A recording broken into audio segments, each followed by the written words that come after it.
The Kogi State Commissioner of Police, Bethrand Onuoha, has urged the organizers of the Oktoberfest planned protest to reconsider their decision and give President Bola Ahmed Tinubu's administration more time to address the nation's challenges. This was revealed in a statement that was issued by the State Police Public Relations Officer SP Williams Anya following a meeting between the Commissioner and the Take It Back movement at the command headquarters in Lokoja. Now, Onuoha has appealed to the group to exercise patience, acknowledging their rights to peaceful protest, but warning against the potential for the event to be hijacked by malicious elements that could cause chaos and harm the economy. The group's leaders assure the commissioner of their commitment to peaceful engagement and promise to deliberate on the advice before making final decisions. The meeting was attended by senior police officers along with the leadership of the protest group, who praised the CP for his constructive engagement. Now, the last time we had this protest, the police were calling on the protesters to come, the organizers of the protest to come and let's have a dialogue, let's have a talk on how this is going to be. And we actually did not see anyone, identifying themselves as the organizers, and people were screaming, who really are the organizers of this protest? And everybody was saying, the hungry people. Everybody. In fact, the organizer of the protest are hunger. I remember when my guest said the organizer of this protest is hunger, the organizer of this protest is hardship and all of that. But then there was a statement where the CP said we should be patient with this current administration, and from your earlier analysis you said we should be patient till when? So now this is a step that people are taking that is termed as if they're not being patient enough. But I would like to get your thoughts if this is one of the steps that you actually feel will help us at this moment. For me, when you have food to eat, the CP has food to eat, and he can easily tell anybody who wants to protest to be patient. I believe in the school of patience, but I also believe in the school of being responsive, being responsible. Okay. Hospitality and care is the cure of most of these agitations. I also want to believe that at this point, the CP will also tell the protesters, please, the command have so number of food for you people, based on the reason why you want to protest, that there is hardship, there is hunger, and then you begin to contribute little to the much that you have to alleviate the hunger and the suffering among the Kogi people. And then you also assure them that you are going to tell the governor of the state to do this and do that and that. Just pointing to the president makes the whole thing looks very difficult. Makes it look as if that the solution to our problem is only lie in Abuja with the president. And when it looks as if the solution is very far from you, it's like praying unto God. If you do not understand how close God is with you, for those who believe that God is in heaven, it is when your prayer gets to heaven. Not knowing that God is also close to us. But that's how it's supposed to be. The government is supposed to be close to the people. That's the point we are saying. But the statement looks as if the government is far. President Tinubu is in Abuja. Kogi is closer to Abuja. But people who are going to protest from Bayelsa, you say Abuja. Do you know how much it takes to go to Abuja? It's not 1 naira. So I think that we should not be providing solution that looks as if it's only the president that have the solution to our problem. But in any case, let me commend the CP of Kogi State for positively engaging the organizers of the protest.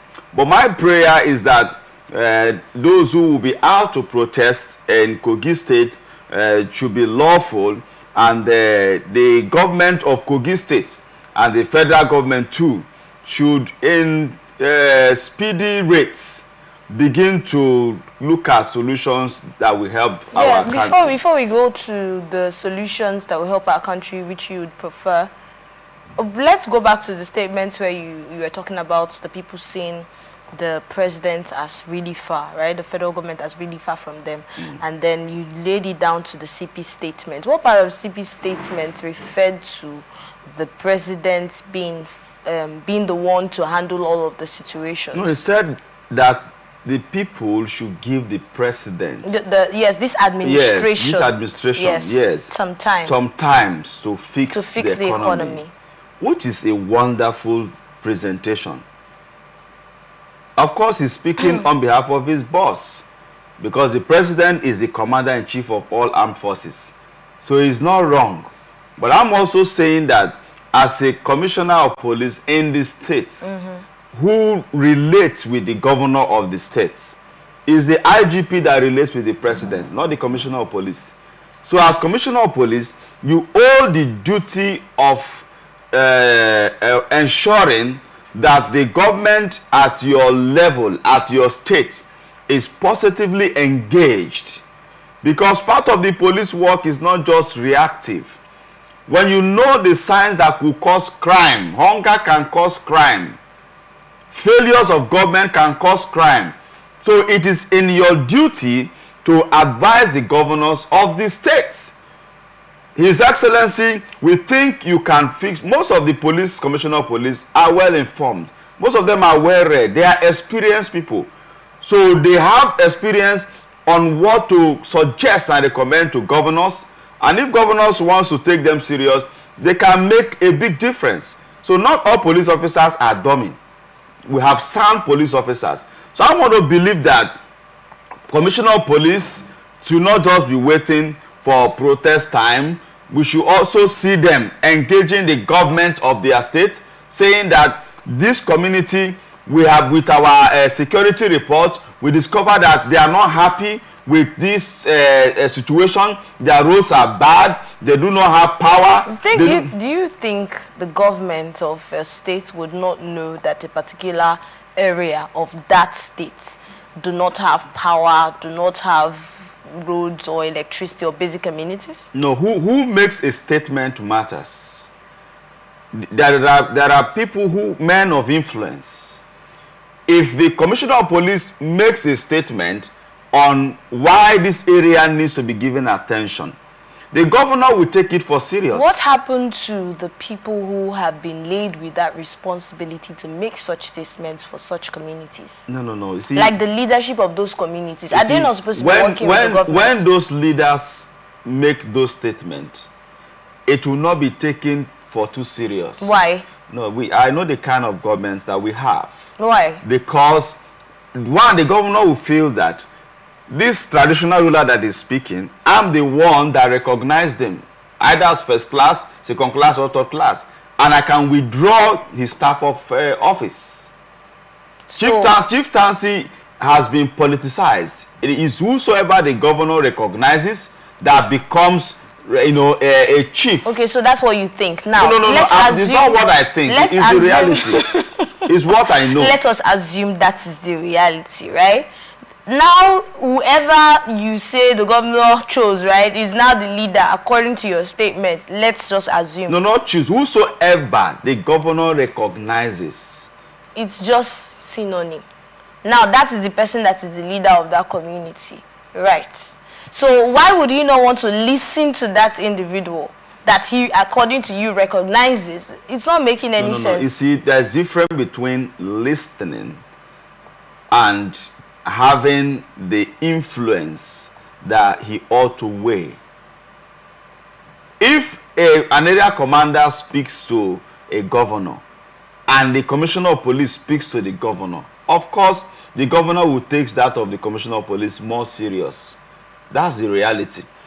So the point I'm trying to establish here is that if commissioner of police advises a governor and recommend some economic policies to them, it is not the responsibility. No, it is. The commissioner of police. Police comes into reconciliation. It is not their responsibility to suggest economic. How did you put it just now? To suggest things that would help relieve the economy. Not to say that they can't do that, but we can't lay that on the CP. No. We have people who are responsible for this. What we are trying to say here is, the work of the Nigerian police is beyond carrying arms. Police, as far as the intelligence gathering is concerned, they can look at issues that can cause breakdown of law and order and quickly weave in and say, what are the challenges? The people will say, and then from what they say, they can also make recommendations. Why don't, you know, they are also into conflict management. The police is not just into reaction. They are into conflict management too. Of course. So when you are into conflict management, you can recommend. So I'm only talking about the area of conflict management, the proactive nature that the Commissioner of Police can imbibe by recommending, because the threat to our national security now is on economy. So any police officer or Commissioner of Police that feels that is not his problem, is not a must. Recommendations are not laws. Recommendation is not compelling. But the governor who is wise can look at it that what this Commissioner of Police have recommended, I think is true. Let us see what we can do. And if they go about it, and if they fail, and there is breakdown of law and order, the governor will be ashamed of himself to call the Commissioner of Police. You're not entirely out of place to make that statement, right? But we're not saying it is the sole responsibility of the Commissioner of Police to recommend steps that would cause economic enhancement and all of that.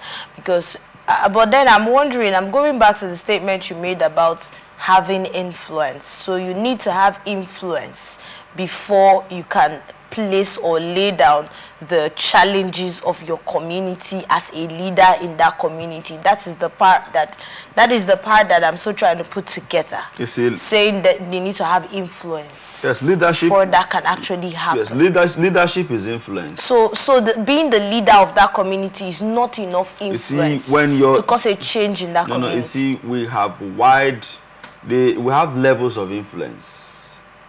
That's why I told you that if a commissioner, if an area commander speaks and the Commissioner of Police speaks, the Commissioner of Police have more influence.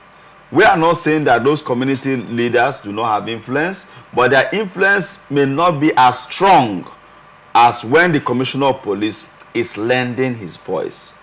So it's not out of place. We are not saying that community leaders, we should not speak because they are when they say something. Nobody's saying they shouldn't speak. We are not also saying that they don't have influence, but their influence cannot be compared with that of the Commissioner of Police. You're insinuating that there's not enough synergy between the tiers of government.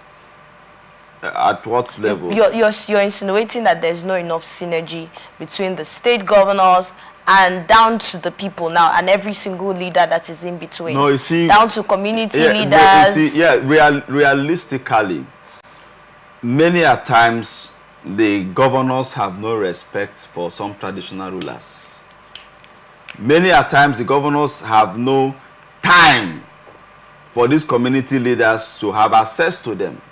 That's why we have local government chairmen. We have leaders before you get to the governor. We have some local government chairmen that are like house boys and house girls. Why? What do you mean? They are not courageous enough to even assess the governor.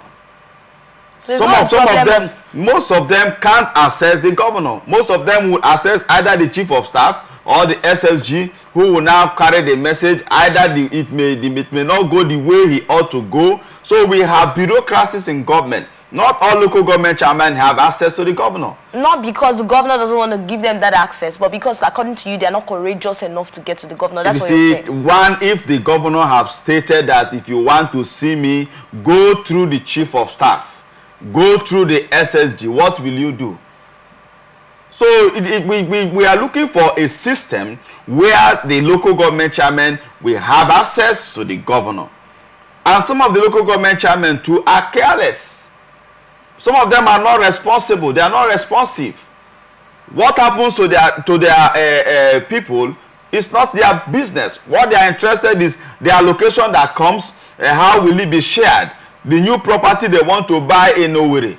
the new property they just bought in Lekaya, how they want to develop it. So their problem is not the challenges that the people are going through. If they cannot access the governor, that's a big problem. But now there's the local government autonomy. Do you think that's going to help? The local government autonomy do not change most of the chairmen from becoming houseboys and stooge to the governor.